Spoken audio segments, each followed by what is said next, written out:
Hi friends, నేనైతే ఇందాక ఆకి ఒత్తులు కథ చెప్పాను కదా దాన్ని. ఇప్పుడైతే ఆటు బండి చెప్తున్నాను.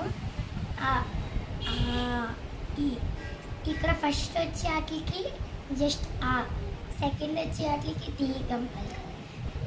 ఆ ఈ ఈ ఉ ఊ రు రు ఏ ఏ ఏ ఐ ఓ ఓ ఔ అం ఆ.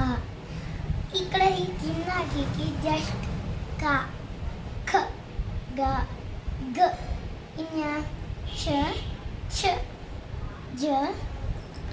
ఇక్కడ నేనైతే మర్చిపోయాను ఒత్తు పెట్టడం. ఇలా ఒత్తు పెట్టడం కిందకి ఛ ఛ జ జ ఇనే ట ట డ డ అన త త ద ద న ప ప బ బ మ య ర ల వ.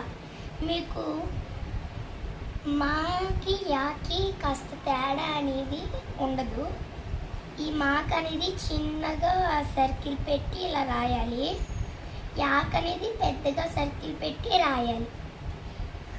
షే ష స హ అలా అక్ష బండిర. ఇది మొత్తం అంటే ఇక్కడ వరకు అచ్చులు అంటారు. కానించి బండిర వరకు వచ్చే అక్షరాలని హల్లులు అంటారు.